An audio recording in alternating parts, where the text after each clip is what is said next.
Bismillahirrahmanirrahim. Assalamualaikum warahmatullahi wabarakatuh. Bismillah, alhamdulillah, wassalatu wassalamu ala habibillah sayyidina Muhammad ibn Abdullah wa ala alihi wa sahbihi wa mawalah. Subhanaka la ilma lana illa ma 'allamtana innaka antal alimul hakim. Wa la haula wa la quwwata illa billahil aliyyil azim. Allahumma rabbi syrah lana sudurana wa yassir lana umurana wahlul 'uqdatam min alsinatina yafqahu aqwalana. Allahumma fakkihna fid din wa 'allimna at-ta'wil bi rahmatika ya rabbal alamin. Walhamdulillahi rabbil alamin. Alhamdulillah, semua alhamdulillah, syukur kepada Allah Subhanahu wa taala kita bertemu kembali di dalam pembacaan kitab hadis Sahih Imam Muslim pada siri yang ke-229. Dan pada kali ini kita telah tiba pada riwayat yang ke-4139. Dan hadis-hadis yang kita mula nak baca pada petang ini adalah berkenaan tentang Kitabul Faraid, pembahagian harta pusaka ataupun harta warisan. 4139 baca sanad dia terlebih dahulu.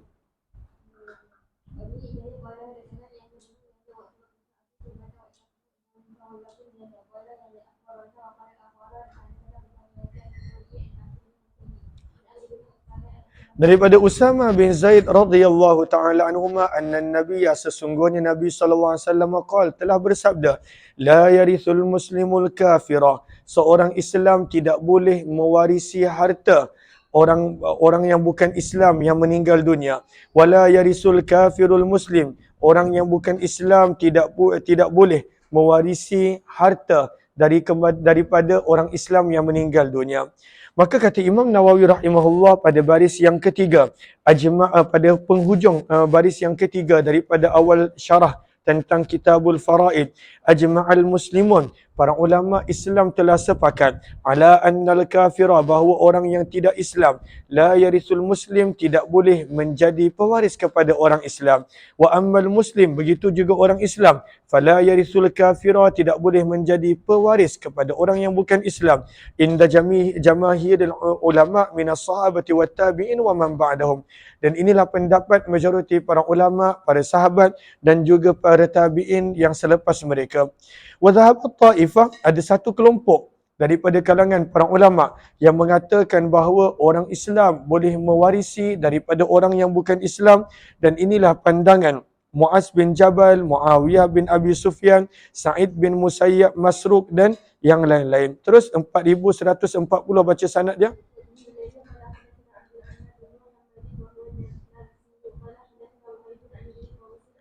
Daripada Abdullah bin Abbas radhiyallahu anhu qala, beliau telah berkata, qala Rasulullah, Nabi sallallahu alaihi wasallam telah bersabda, sabda Nabi, alhiqul faraida bi ahliha, berikanlah al-faraid, harta pusaka, harta warisan, bi ahliha, kepada yang berhak untuk menerimanya. Maka Al-Quran telah sebut siapakah yang patut mendapat bahagian apabila ada orang yang meninggal dunia, serta berapakah kadar yang patut mereka terima.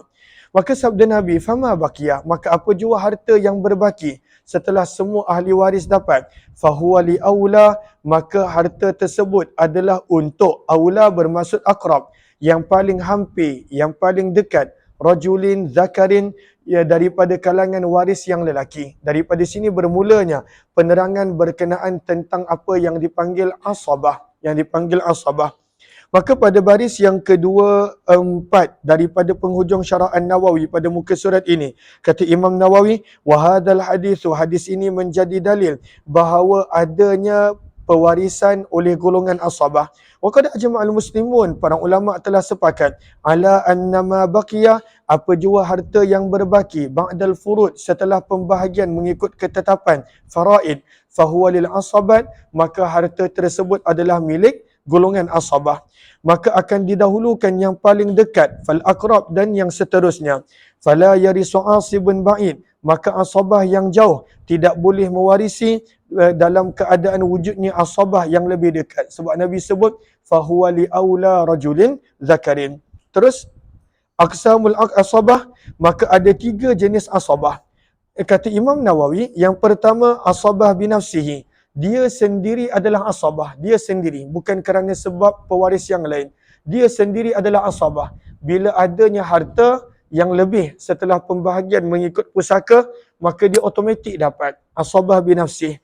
Maka siapakah mereka? Kal ibn, seperti anak, wa benuhu, cucu kepada si mati, wal akh, begitu juga adik-beradik lelaki kepada si mati, wa benuhu, dan juga anak saudara kepada si mati, pakcik dan sebagainya. Maka ada beberapa yang para pelajar boleh habiskan baca. Begitu juga Imam Nawawi bagikan contoh pembahagian asabah yang akan dapat. Terus 4141.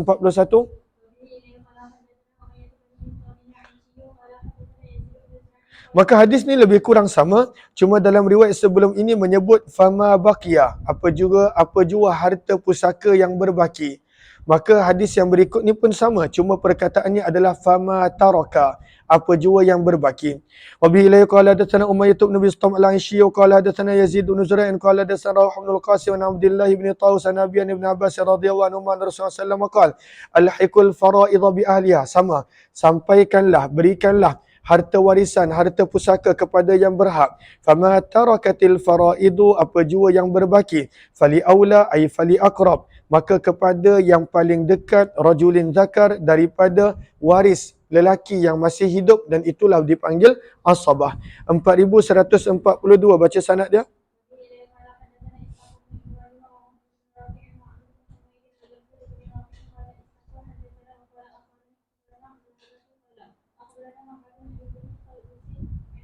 Daripada Abdullah bin Abbas radhiyallahu taala anhuma qala, beliau telah berkata, qala Rasulullah, Nabi sallallahu alaihi wasallam telah bersabda, iqsimul mala, bahagi-bahagikanlah harta warisan.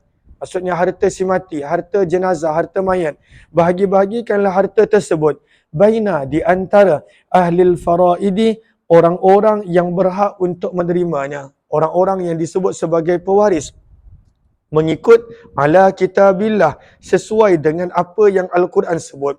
Fama tarakatil faraidu, apa jua yang berbaki daripada harta warisan, fali aula ay fali aqrab, maka adalah untuk yang paling dekat, rajulin zakar, daripada apa yang lelaki yang dekat dengan si mati. Maka siapa yang paling dekat dengan si mati, maka dialah dipanggil sebagai asabah. Kata Imam Nawawi rahimahullah, pada baris yang pertama, maka itu dijelaskan kelompok kedua asabah. Maka ada juga asabah bighairih, dia menjadi asabah disebabkan orang lain. Maka itu kelompok yang kedua. Kemudian yang ketiga, penghujung baris yang pertama, al-asabah ma'a ghairih, dia menjadi asabah bersama dengan orang lain, seperti al-akhawat lil abawain, contohnya adik-beradik sama bapa berlainan ibu, aulil ab ma'al banat, dan seumpamanya. Okey, Allahumma salli ala sayyidina Muhammad. Kita nak baca asabah binafsihi pada baris yang kelima. Kata Imam Nawawi, wahaitsu atlaqal asabah, bila kita sebut dalam hadis ataupun dalam fiqh perkataan asabah sahaja, maka ianya bermaksud fal muradu bihi al asabah binafsihi, adalah pewaris-pewaris asabah yang dia secara semula jadi memang asabah. Apakah maksud asabah? Ada je harta yang berbaki setelah masing-masing daripada ahlul faraid yang berhak mendapat bahagian, maka harta itu mereka akan dapat. Siapakah itu asabah binafsihi? Wa huwa kullu dzakarin, dan mereka ini adalah setiap lelaki, yudli binafsihi bil qarabah, yang mana mereka mempunyai hubungan terus dengan si mati, tidak ada di antaranya dengan si mati unsa, mana-mana perantaraan perempuan. Tidak ada di antaranya dengan si mati mana-mana perantaraan perempuan. Okey, maka ini dia punya ta'rif al-asabi bi nafsihi. Wa mata infarad al-asabah, dan apabila asabah itu dia bersendirian, akhadha, dia akan mengambil seluruh harta si mati. Wa mata kana ma'a ashabi furudin mustaghriqah fala syai'alah, dan dalam kes di mana harta itu habis dibahagi-bahagikan kepada yang berhak untuk menerima pewarisan, maka dia tak dapat apa-apa. Wa illam yastaghriqu, kalaulah harta tersebut ada berbaki, kana lahul baqi, maka dia akan mendapat bahagiannya daripada yang berbaki setelah selesai pembahagian. Maka ada tiga keadaan. Sama ada kalaulah dia seorang je tinggal, tak ada ahlul faraid yang lain, maka dia dapat semua. Ataupun kalaulah harta tu dah habis-habis dibahagikan, maka dia tak dapat apa-apa. Ataupun masih berbaki, maka dia akan dapat yang berbaki. Jelas ke jelas? Bayanu maratibil asabat, maka penjelasan tentang tingkatan-tingkatan golongan asabah. Adapun kalau nak tahu lebih lanjut, maka boleh rujuk kepada pengajian fiqh dan seumpamanya. Maka kita sekadar nak membaca hadis berkenaan tentang sabitnya asabah daripada hadis-hadis sabdaan Nabi yang dibawakan oleh Imam Muslim. Wa aqrabul asabat, asabah yang paling dekat dengan si mati adalah al-banun, anak-anak lelaki. Summa banuhum, kemudian cucu lelaki kepada anak lelaki si mati. Kalaulah cucu melalui anak perempuan, maka itu bukan asabah. Kenapa cucu melalui anak perempuan bukan asabah? Kenapa?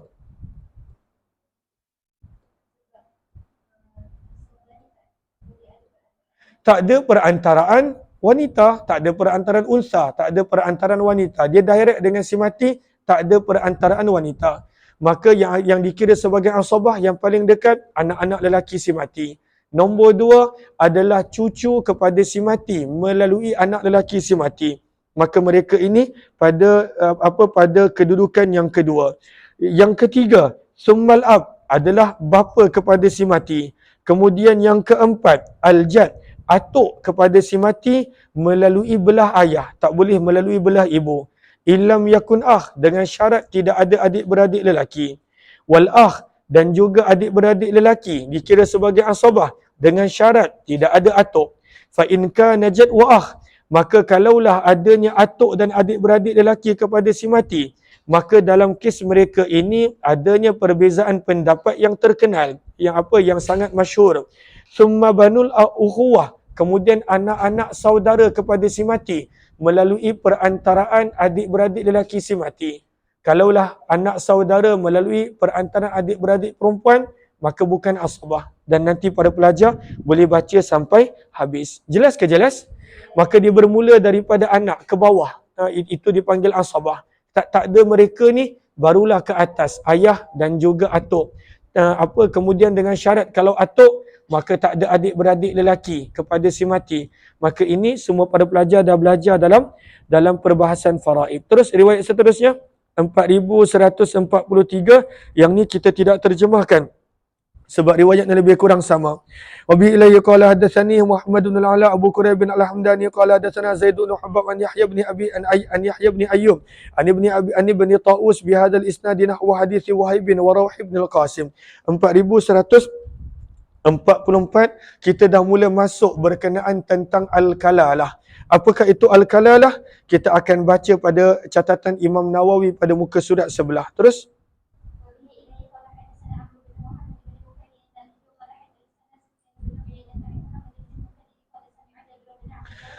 Jabir bin Abdullah radhiyallahu ta'ala anhu telah berkata, "Maridtu, aku telah jatuh sakit, fa atani Rasulullah sallallahu alaihi wasallam wa Abu Bakrin ya'udani, maka telah datang kepadaku Rasulullah bersama dengan Abu Bakar menziarahiku.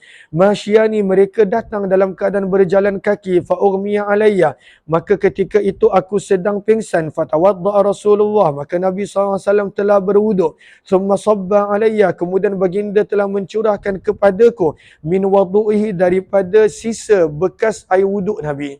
Daripada sini kita nampak mengambil berkah daripada Nabi SAW. Maka baginda telah mencurahkan daripada sisa Nabi berwuduk kepada Jabir. Maka berkata Jabir, fa'afaktu, aku telah sedar. Qultu, aku pun bertanya, wahai Rasulullah, kaifa aqdi, bagaimanakah yang aku patut menguruskan, menunaikan fi mali, berkenaan tentang hartaku. Falam yarudna alayya syai'a, maka Nabi tidak memberi jawapan kepadaku sesuatu apa pun, hatta nazalat, sehingga turunnya ayat berkenaan tentang pembahagian harta pusaka, iaitu Allah berfirman, yastaftunaka, mereka meminta jawapan daripada pertanyaan mereka kepada kamu. Qul, katakanlah wahai Muhammad, Allahu yuftikum, Allah yang akan memberi jawapan kepada kamu fil kalalah, berkenaan tentang kalalah. Apakah itu kalalah? Secara ringkasnya, seseorang yang tidak ada anak lelaki dan tidak ada ayah. Maksudnya dia atas tak ada waris, bawah pun tak ada waris. Maka itu dipanggil al-kalalah. 4145, baca sanad dia.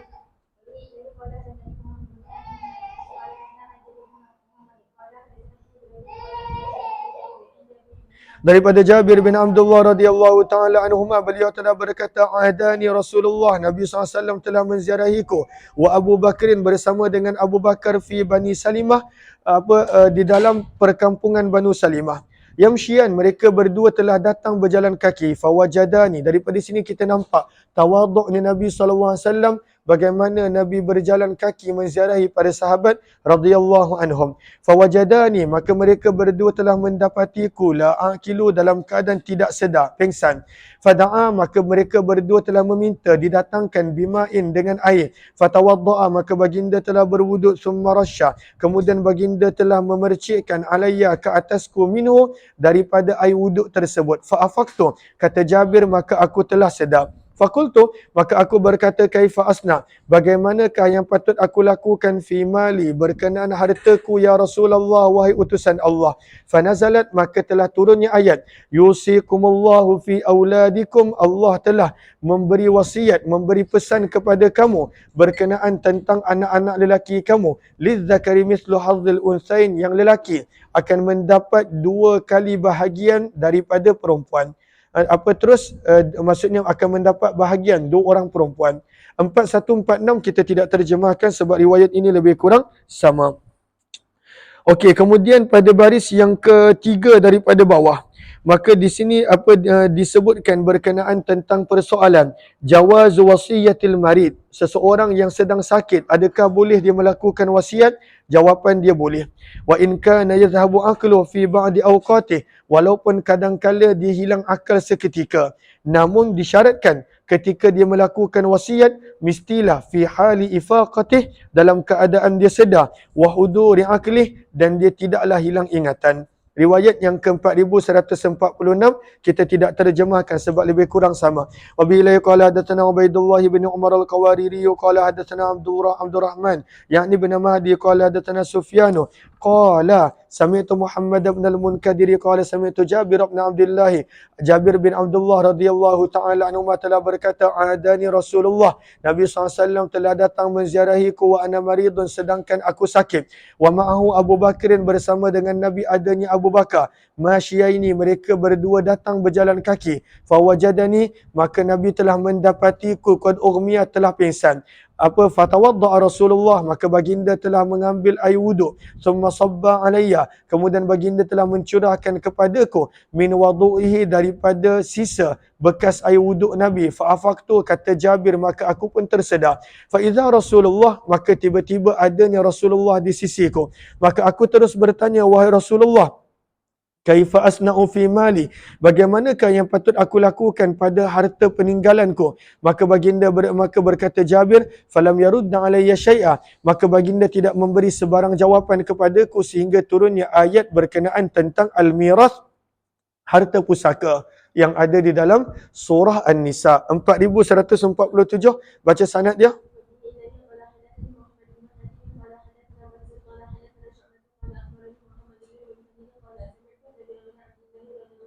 Jabir bin Abdullah radhiyallahu taala anhu yaqulu, telah berkata, dah basuh baju dah.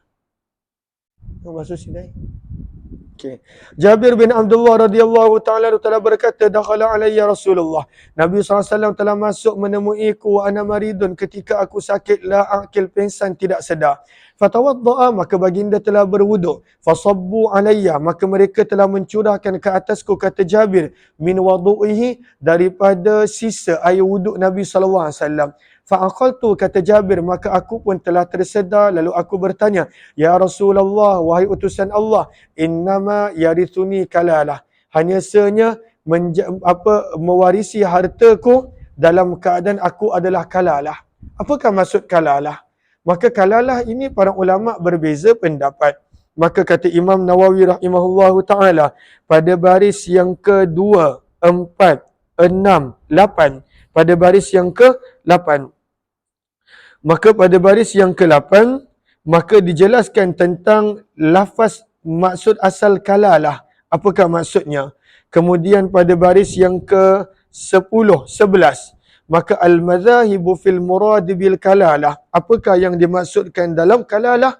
Maka perbezaan pendapat para ulama. Yang pertama pada baris yang ke baris tersebut, ahaduha, yang pertama, al-muradu, yang dimaksudkan dengan kalalah adalah al-warathatu, sesuatu pewarisan yang tidak ada bagi si mati sebarang anak lelaki ataupun ayah.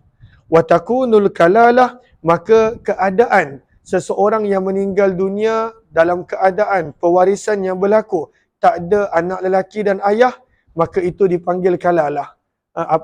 Keadaan itu dipanggil kalalah. Yang kedua, wasani, baris bawahnya, annahu ismul lil mayyit. Kalalah ini bermaksud seorang jenazah, seorang yang meninggal dunia dalam keadaan dia tak ada waris anak lelaki dan dia tidak ada ayah, yang mana bawah pun tak ada pewaris lelaki, bahagian atas pun tak ada. Maka ini dipanggil kalalah, nama kepada jenazah tersebut, kepada si mati tersebut. Wasalis, yang ketiga, baris bawahnya, ismun lil warasah. Maka ianya adalah panggilan bagi pewaris-pewaris yang di dalam kalangan pewaris itu tidak ada di kalangan mereka anak lelaki ataupun ayah. Maka tak ada. Maka sama ada keadaan pewarisan, yang kedua panggilan bagi si mati yang keadaan dia begitu, yang ketiga adalah panggilan bagi golongan pewaris yang tidak ada anak lelaki dan ayah. Maka dia sebenarnya lebih kurang sama. Cuma kalalah ini merujuk kepada siapa.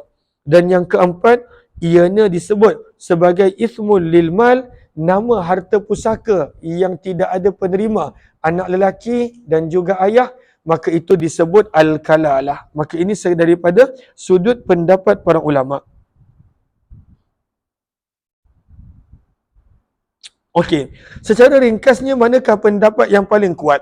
Maka kata Imam Nawawi pada baris yang bawah tersebut, wa dzakara ba'dul ulama al-ijma', sebenarnya ijma' adalah kalalah itu merujuk kepada seorang jenazah yang tidak mempunyai anak lelaki dan tidak mempunyai ayah. Maka ini adalah kalalah. Jelas ke jelas? Terus baca riwayat yang seterusnya, fanazalat, maka telah turunnya ayat berkenaan tentang pembahagian harta pusaka. Maka aku telah berkata kepada Muhammad bin Munkadir, adakah ayat yang dimaksudkan adalah yastaftunaka qulillahu yuftikum fil kalalah, surah An-Nisa ayat 176. Maka berkatalah Muhammad bin Munkadir, hakadha unzilat, beginilah ayat tersebut telah diturunkan.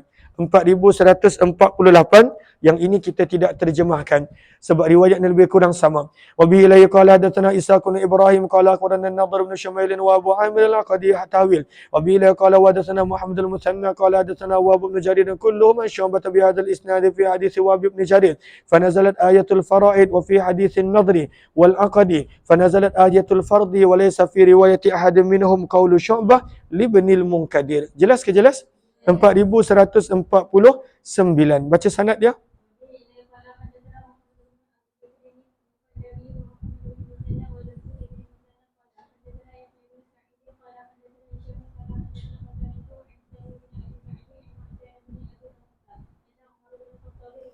Sesungguhnya Umar bin Khattab radhiyallahu taala anhu pernah berkhutbah yauma Jum'atin, pada satu hari Jumaat. Fadzakara Nabiyallah, maka Umar bin Khattab telah menyebut dengan sanjungan Nabi sallallahu alaihi wasallam, wa dzakara Abu Bakrin, dan beliau telah menyebut dengan sanjungan Abu Bakar radhiyallahu anhu. Kemudian beliau telah berkata, inni la ada'u ba'di, sesungguhnya aku tidak meninggalkan selepas kewafatanku syai'an, sesuatu, ahamma indi, yang bagiku lebih penting menurutku, minal kalalah, berbanding kalalah. Tak ada yang lebih penting menurutku berbanding daripada kalalah. Ma raja'tu, kata Umar bin Khattab, tidaklah pernah aku berulang kali bertanya kepada Nabi SAW berkenaan tentang sesuatu. Ma raja'tu, sebagaimana aku berulang kali bertanya kepada Nabi berkenaan tentang permasalahan kalalah. Wa ma aghlazali, dan tidaklah baginda Nabi SAW pernah bersikap tegas, keras, marah kepadaku tentang sesuatu sebagaimana marahnya Nabi SAW kepadaku tentang isu kalalah. hatta ta'ana bi isba'i, sehinggalah baginda telah menekankan jari baginda yang mulia fi sadri, pada dadaku. Maka baginda bersabda, ya Umar, wahai Umar, ala takfika, adakah tidak lagi cukup bagi kamu ayatus saif yang berada pada penghujung surah An-Nisa, iaitu yastaftunaka kulillahu yuftikum fil kalalah. Wa inni in aish, kata Umar bin Khattab, sesungguhnya jika aku masih hidup, aku akan menetapkan berkenaan tentang permasalahan kalalah biqadiyatin, dengan sesuatu ketetapan, yaqdi biha man yaqra'ul Quran, akan memutuskan dengan ketetapan tersebut sama ada orang itu membaca Al-Quran, wa man la yaqra'ul Quran, dan orang yang tidak membaca Al-Quran. Maka ini adalah pandangan Umar bin Khattab radhiyallahu taala anhu. Okey, jelas ke jelas? Maka ini nak menunjukkan kepentingan ayatul kalalah yang Umar bin Khattab kerap kali bertanya kepada Nabi. Jelas ke jelas siapa al-kalalah ni? Al-kalalah adalah seseorang yang tidak ada waris lelaki daripada anak ataupun daripada ayah. Dia tidak ada waris anak lelaki dan ayah. 4150 yang ni kita tidak terjemahkan sebab riwayatnya lebih kurang sama. Wa bihi la qala hadatsana Abu Bakr bin Abi Syaibah qala hadatsana Ismail bin Ulayya an Sa'id bin Abi Arubah tahwil. Wa bihi la qala hadatsana Zuhair bin Harb wa Ishaq bin Ibrahim wa ibn Rafi' an Syababah ibn Sawwar an Syu'bah kilahuma an Qatadah bi hadzal isnad nahwa. Kemudian kita akan baca banyak hadis yang Imam Muslim bawakan bahawa ayatul kalalah mengikut riwayat yang para ulama berbeza pendapat sebenarnya. Namun yang dibawakan di sini mengikut pandangan Imam Muslim dan riwayat-riwayat yang dibawa bahawa ayat yang terakhir turun secara lengkap adalah ayat Al-Kalalah, iaitu ayat yang terakhir surah An-Nisa. Walaupun bila kita belajar ulumul Quran, ada pandangan mengatakan ayat wattaqu yawman turja'una fihi ila Allah pada suratul Baqarah, dan ada juga pandangan yang lain. Terus riwayat seterusnya 4151.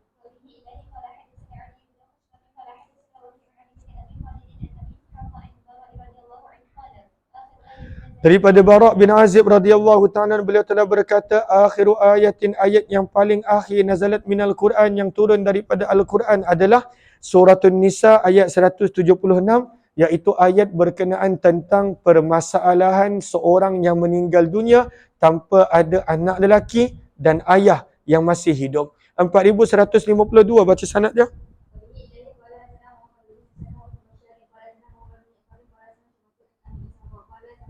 Bara' bin Azib radhiyallahu ta'ala telah berkata, akhiru ayatin, ayat yang paling akhir yang turun adalah ayat berkenaan tentang permasalahan kalalah.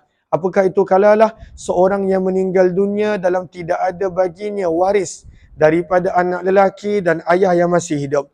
Sementara itu dalam riwayat ini ada penambahan, wa akhiru suratin, dan surah yang paling akhir yang turun adalah suratul Bara'ah. Maksudnya surah yang lengkap. Maka dibawakan riwayat berikut nak menjelaskan apakah maksud surah yang terakhir. Maksudnya yang turun sekaligus secara lengkap. 4153 baca.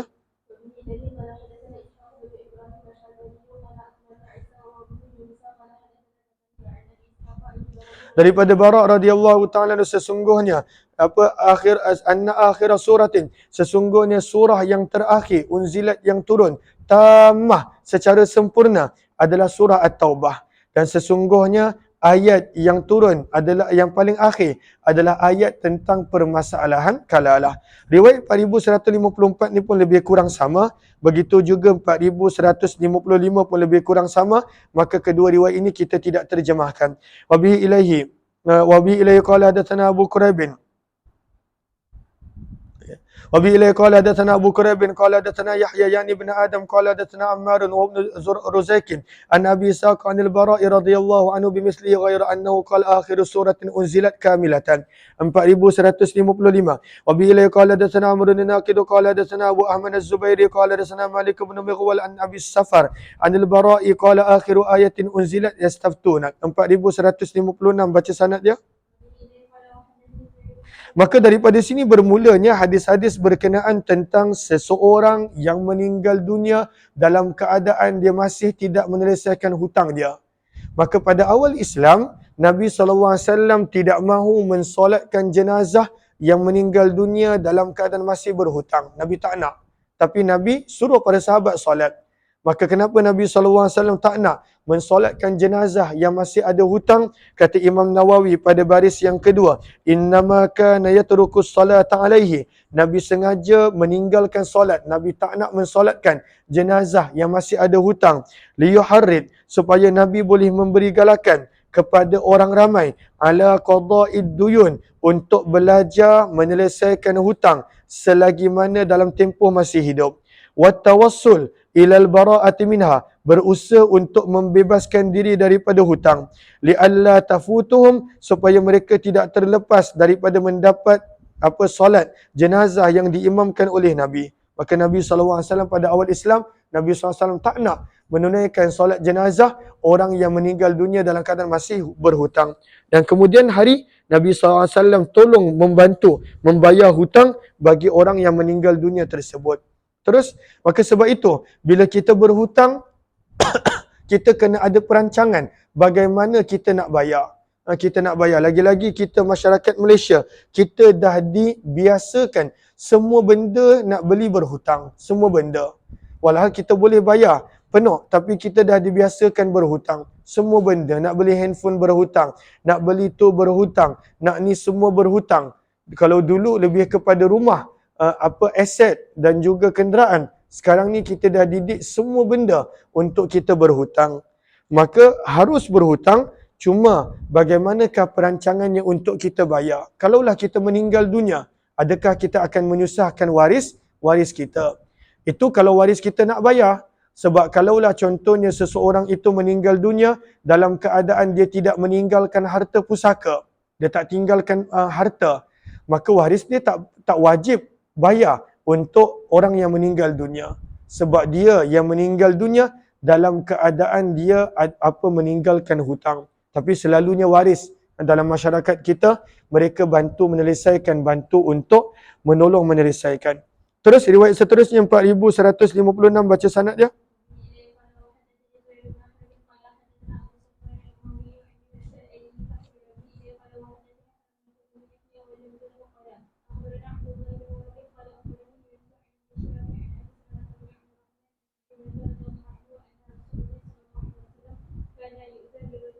Maka sesungguhnya Nabi SAW apabila dibawakan dengan seseorang yang telah meninggal dunia alaihi dain, dan orang itu mempunyai hutang, fayas'al, maka Nabi akan bertanya, hal taraka lidainihi min qada, adakah dia ada meninggalkan duit untuk membayar hutangnya? Fa in hudditha, maka jika baginda diberitahu annahu taraka, orang yang meninggal dunia ini ada meninggalkan duit, wafaan, yang mencukupi untuk membayar hutang, salla alaih, barulah Nabi SAW mensolatkan jenazahnya.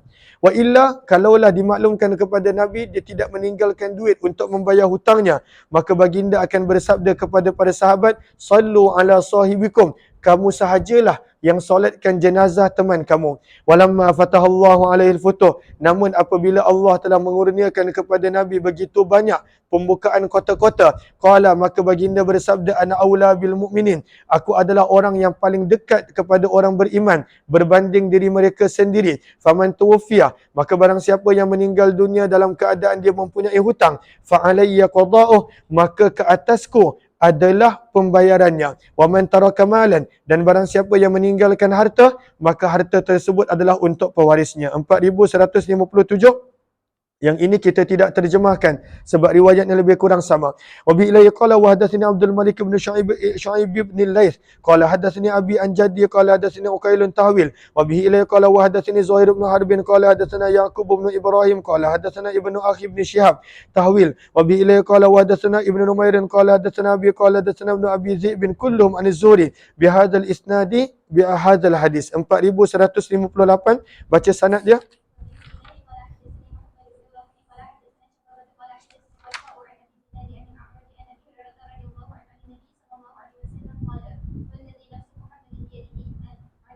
Maka Nabi SAW telah bersabda, demi zat yang jiwa Muhammad berada pada genggamannya, pada penguasaannya, tidaklah alal ardi min mu'min, mana-mana orang beriman yang ada di atas muka bumi, illa kecuali aku, sabda Nabi, wa ana aulan nas bih, adalah orang yang paling hampir, yang paling dekat dengan orang beriman tersebut.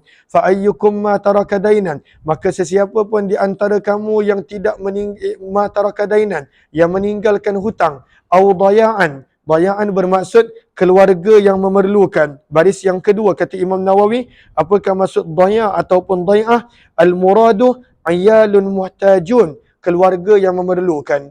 Fa ana maulah, maka akulah penjaminnya. Wa ayyukum taraka mala, maka barang siapa yang meninggalkan harta, fa ilal asabah, maka harta itu adalah milik asabah, man kan, yang masih ada. 4159 baca sanad dia.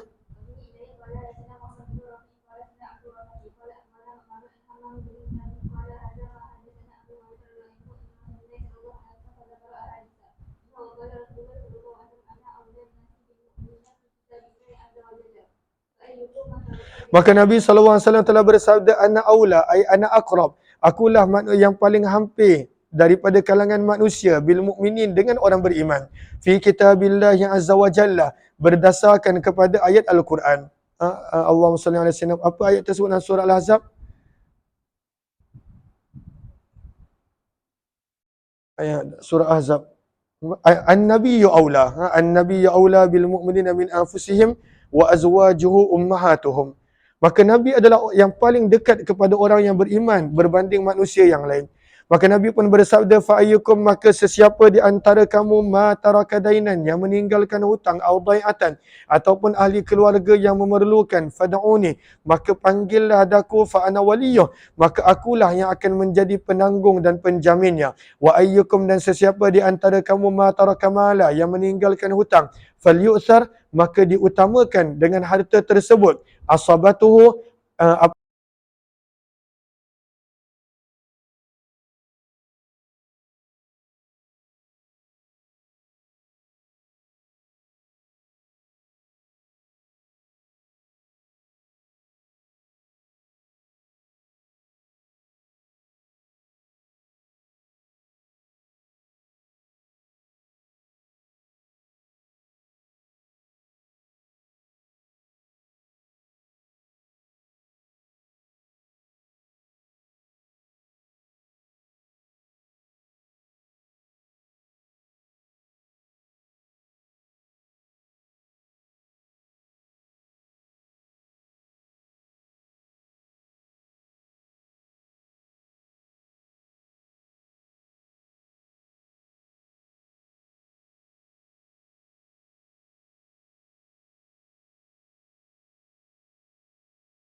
okey, minta maaf, tak dengar.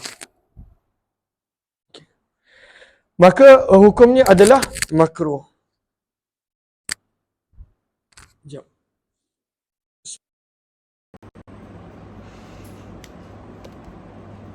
Okey, ada tak suara sekarang? Ada tak suara?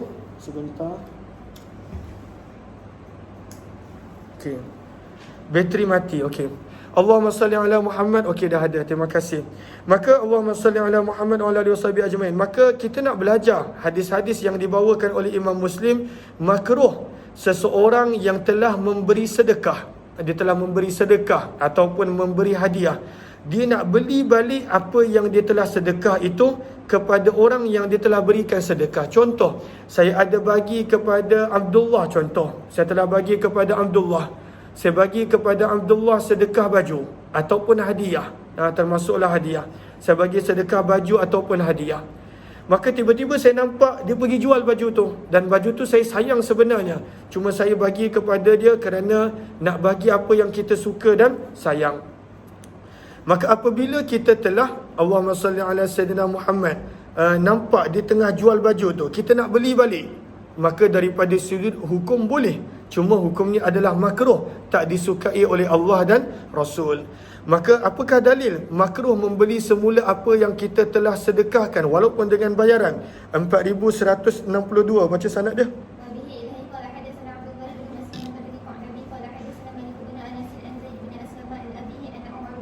Sesungguhnya Umar bin Khattab radhiyallahu taala anhu qala, telah berkata, hamaltu, aku telah memberi memberi hadiah untuk menunggang, ala farasin, seekor kuda, atikin fi sabilillah, pada seseorang yang ingin berjuang pada jalan Allah. Dia bagi seseorang tu kuda, nah ambillah kuda ni, gunakan untuk kegunaan pada jalan Allah. Fa'adha'ahu sahibuh, maka orang tersebut telah mensia-siakannya, telah menghilangkannya.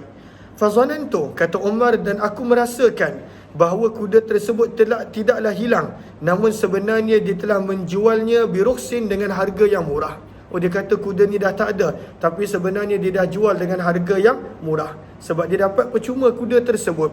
Maka Umar bin Khattab pun bertanya kepada Nabi SAW tentang perkara itu. Maka baginda berkata kepada Umar, la tabta'hu, janganlah kamu membeli balik kuda tersebut, wala ta'ud, dan janganlah kamu mengambil semula, fi sadaqatika, apa yang kamu telah berikan sebagai sedekah, walaupun dengan cara membeli. Maka Nabi kata, jangan ambil semula apa yang kamu telah beri, walaupun dengan jalan membelinya semula. Fa innal aidah, Nabi mengingatkan, sesungguhnya seseorang yang mengambil semula fi sadaqatihi, apa yang dia telah sedekahkan, perumpamaan dia Nabi berikan seperti al-kalbi, seekor anjing, ya'udu fi qaihi, yang memakan semula muntahnya. Maka seperti anjing yang menelan makan semula muntahnya, maka dianggap sebagai tidak enak, tidak elok, sebagai tidak bagus, sebagai jijik. Maka Nabi SAW kata kepada Umar, jangan untuk kamu ambil balik apa yang kamu telah sedekahkan, walaupun dengan cara membelinya. 4163, baca sanad dia.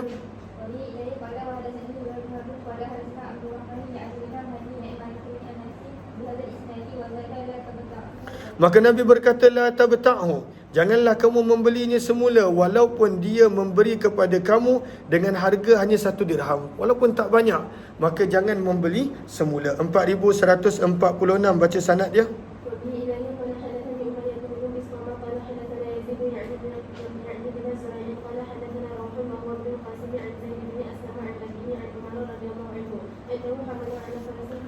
Maka kata Umar, aku telah memberikan hadiah untuk menunggang seekor kuda yang boleh digunakan oleh orang tersebut pada jalan Allah. Fawajadahu inda sahibih, maka aku mendapati kuda tersebut pada orang yang aku telah berikan hadiah tersebut. Wa qad adha'ah, dalam keadaan dia telah mensia-siakan kuda tersebut, dia tak jaga dengan elok. Wa kana qalilal mal, dan adalah orang yang aku telah berikan hadiah tersebut seorang yang tidak banyak hartanya. Fa arada an yashtariyahu, maka Umar bin Khattab berkeinginan untuk membeli semula kuda yang dia telah sedekahkan, yang dia telah berikan hadiah. Maka beliau telah pergi kepada Nabi SAW, fazakara dhalikalah, dan menceritakan niatnya kepada Nabi. Maka baginda bersabda, la tashtari, janganlah kamu membeli kuda tersebut, wa in u'titahu, walaupun dia memberikan kepada kamu harga walaupun dengan 1 dirham, jangan beli. Fa inna mathalal a'id, kerana sesungguhnya perumpamaan seseorang yang mengambil semula fi sadaqatih, apa yang dia telah sedekahkan, kamathalil kalbi, seperti perumpamaan seekor anjing, ya'udu fi qai'ih, yang memakan semula, menelan semula, menjilat semula akan muntahnya. 4165 yang ni kita tidak terjemahkan sebab riwayatnya lebih kurang sama. Wa bila qala hadatsana Yahya bin Yahya qala qara'tu ala Malik an-Nafi' an Ibn Umar radhiyallahu anhuma anna Umar bin al-Khattabi minta wa bila qala hadatsana Ibn Abi Umar qala hadatsana Sufyan an Zaid bin Aslam bihadha al-isnad ghaira anna hadits Malik wa rawh atammu wa akthar. 4166 baca.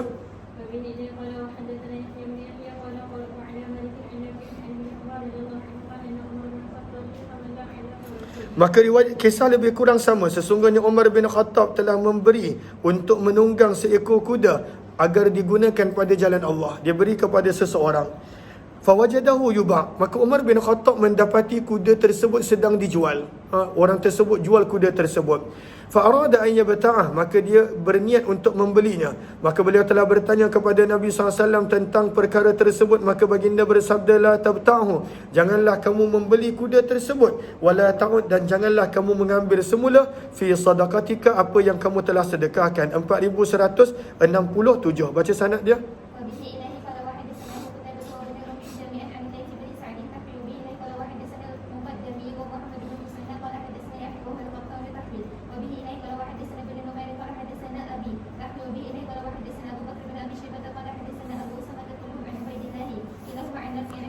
Daripada Abdullah bin Umar radhiyallahu taala anhuma, riwayat yang lebih kurang sama seperti riwayat sebelum ini.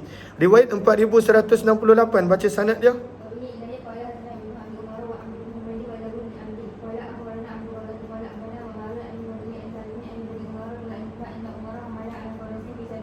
Maka sesungguhnya Umar bin Khattab Hamalah telah memberikan sebagai tunggangan ala farasin seekor kuda untuk kegunaan pada jalan Allah. Summa ra'aha, kemudian dia telah melihat kuda tersebut tuba'u, dijual, sedang dijual. Fa'arada, maka beliau berkeinginan untuk membeli semula kuda beliau tersebut. Maka beliau tanya terlebih dahulu kepada Nabi sallallahu alaihi wasallam. Faqala Rasulullah, maka Nabi sallallahu alaihi wasallam pun bersabda, la ta'ud, janganlah kamu mengambil semula fi sadaqatika, apa yang kamu telah sedekahkan wahai Umar, walaupun dengan cara membeli.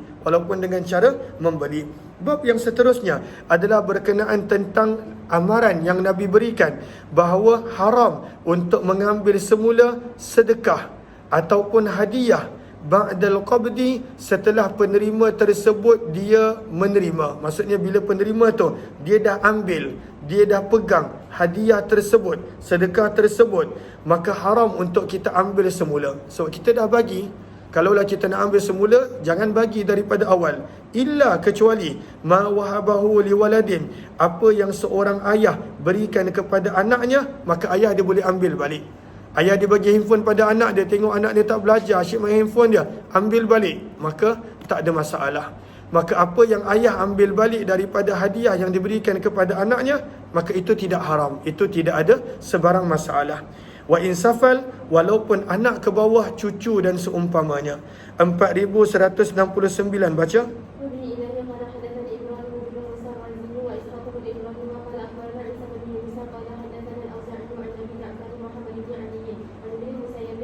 Daripada Abdullah bin Abbas radhiyallahu anhu, sesungguhnya Nabi SAW telah bersabda, masalul ladzi, perumpamaan seseorang yang yarji'u, mengambil kembali, fi sadaqati, apa yang dia telah sedekahkannya, kamasalil kalbi, seperti perumpamaan seekor anjing, yaqi'u, yang muntah, thumma ya'udu, kemudian dia makan kembali, fi qai'ih, muntahnya, fayakuluh, dan dia makan kembali. Maka perumpamaan tersebut nak menggambarkan sebagai perbuatan yang tercela, yang tidak baik. 4170. Wabi'ilai qala hadatsana, yang ni kita tidak terjemahkan. Wabi'ilai qala hadatsana Abu Quraib bin Muhammad bin al-Alai qala akhbarana Ibnu al-Mubarak an al-Auza'i qala sami'tu Muhammad bin Ali bin al-Husain yadhkuru bi hadzal isnad nahwa. 4171, yang ini pun kita tidak terjemahkan sebab riwayatnya lebih kurang sama. Wabi'ilai qala wa hadatsani Hajjaj bin Syair qala hadatsana Abdus Samad qala hadatsana Harbun qala hadatsani Yahya wa huwa ibn Abi Katsir qala hadatsani Abdurrahman bin Amr anna Muhammad bin Fatimah binti Rasulullah sallallahu alaihi wasallam hadatha bihadzal isnadi nahwa hadithihim. 4172, baca sanad dia.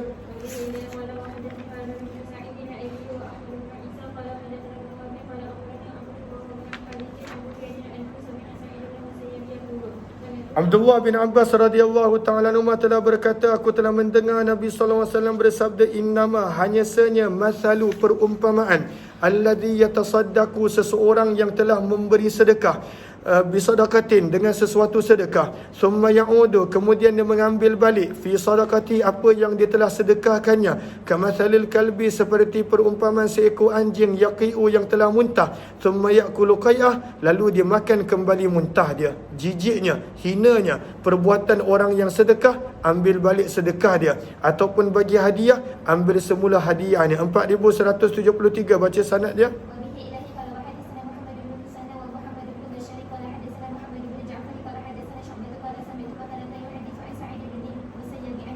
Daripada Abdullah bin Abbas radhiyallahu anhu, daripada Nabi SAW, sesungguhnya baginda bersabda, al-aidu fi hibatihi, seseorang yang meminta semula, mengambil semula apa yang dia telah berikan hadiah, kal-aidi fi qai'ih, adalah seperti seseorang yang memakan semula muntahnya.